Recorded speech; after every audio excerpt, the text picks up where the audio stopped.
Here at 9:30, a Brighton family suffering the unthinkable in a violent attack 5 years ago tonight. A man with a machete entered their home and destroyed their lives. Yeah, 5 years later, he still has not faced a jury. Tonight, we're hearing the firsthand account of one of the victims and a warning beforehand. Some of what you're about to see and hear is graphic and disturbing.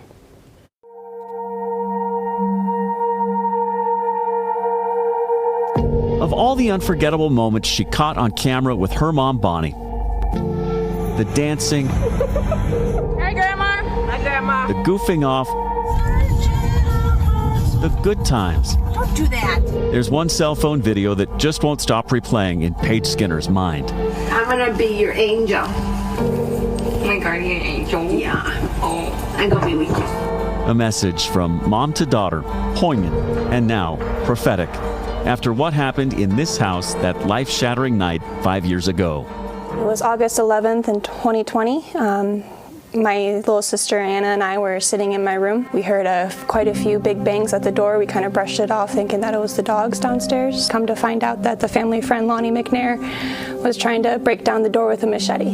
That's him right there in the white tank top, standing next to Bonnie. Lonnie McNair had been a family friend forever, had even lived with the Skinners on and off. My dad was best friends with him since I was a little girl. He ended up getting involved with some bad people. We tried kicking him out because we didn't want that stuff around our family. Literally 3 days prior to this incident, we kicked him out of the house. That night, she says the former tenant turned tormentor.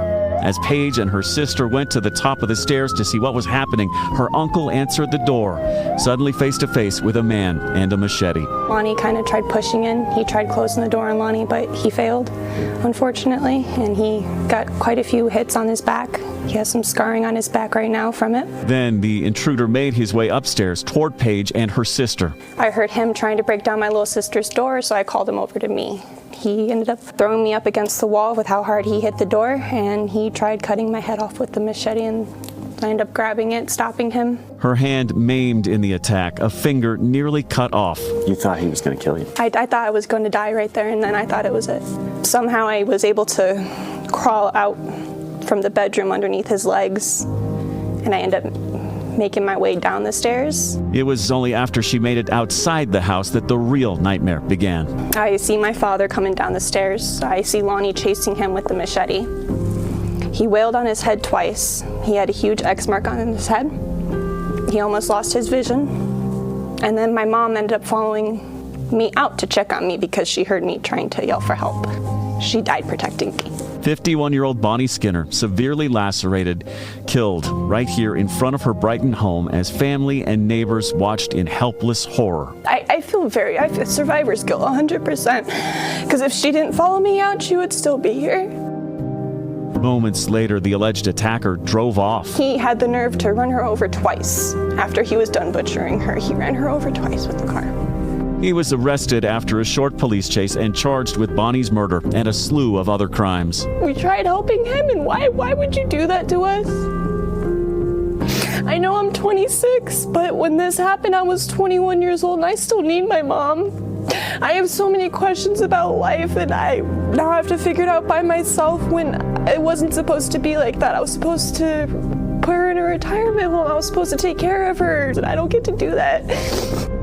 What frustrates Paige more than anything is that all these years later, McNair still has yet to face a jury. You can find some way to make this go faster. I do see all these other cases and people claim incompetency, and I think that's a big issue in Colorado. The issue is a judge has ruled McNair mentally incompetent, unable to stand trial. So he's been held at the state mental health hospital in Pueblo ever since. The case on hold until he's restored to competency. Well, the state hospital has an enormous, incomprehensible backlog. So these folks are sent to the state hospital, and then we don't see them.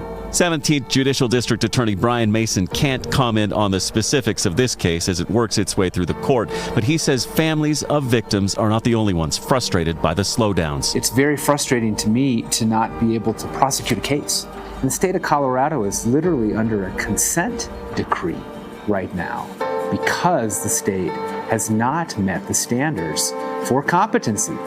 And the state of Colorado is spending millions of dollars not to fix the problem, but to pay fines because they're not meeting the consent decree's requirements. There is new hope in this case, though. Tomorrow morning in court, exactly 5 years and 1 day after the attack, the state hospital is slated to report back on whether McNair's competency has been restored and if he can finally face justice. I may have survived that night, but I died. I died mentally, and just my soul left with her. Paige will be there for that hearing, just like she has been for all the others. And because of her mom's promise, captured on that cell phone video, I'm gonna be your angel. she knows My guardian angel. Yeah. she won't be there alone. McNair's court hearing slated for 8:30 a.m. tomorrow. We'll be sure to let you know what happens and whether or not the case can finally go to trial.